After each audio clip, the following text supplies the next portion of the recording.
আসসালামু আলাইকুম।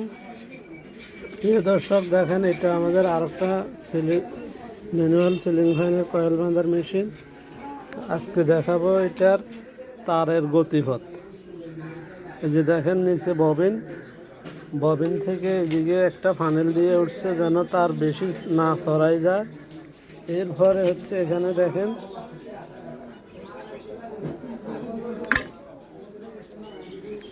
এখানে সিরামিকের বুশ আছে।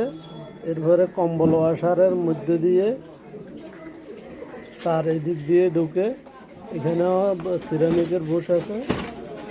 এরপরে দেখেন এখান দিয়ে বাইর হয়, এখানেও সিরামিকের বুশ আছে। এরপরে এখান দিয়ে এই একটা বুশ, এই আরেকটা বুশ, এই আরেকটা সিরামিকের বুশ দিয়ে তারপরে তার কয়েলে ঢুকে। এই যে এই সহজ গতিপথ দিয়ে আসার কারণে আমার মেশিনে কোনো তার ছিঁড়বে না ইনশাল্লাহ।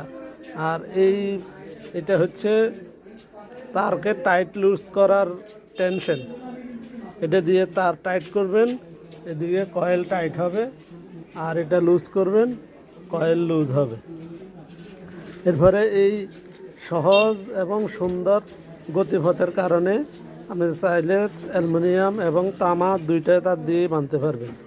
অ্যালুমিনিয়াম দিয়ে বাঁধার ক্ষেত্রে শুধু টেনশনটা একটু লুজ করে দিতে হবে, আর তামা দিয়ে বাঁধলে একটু টাইট করে দিতে হবে।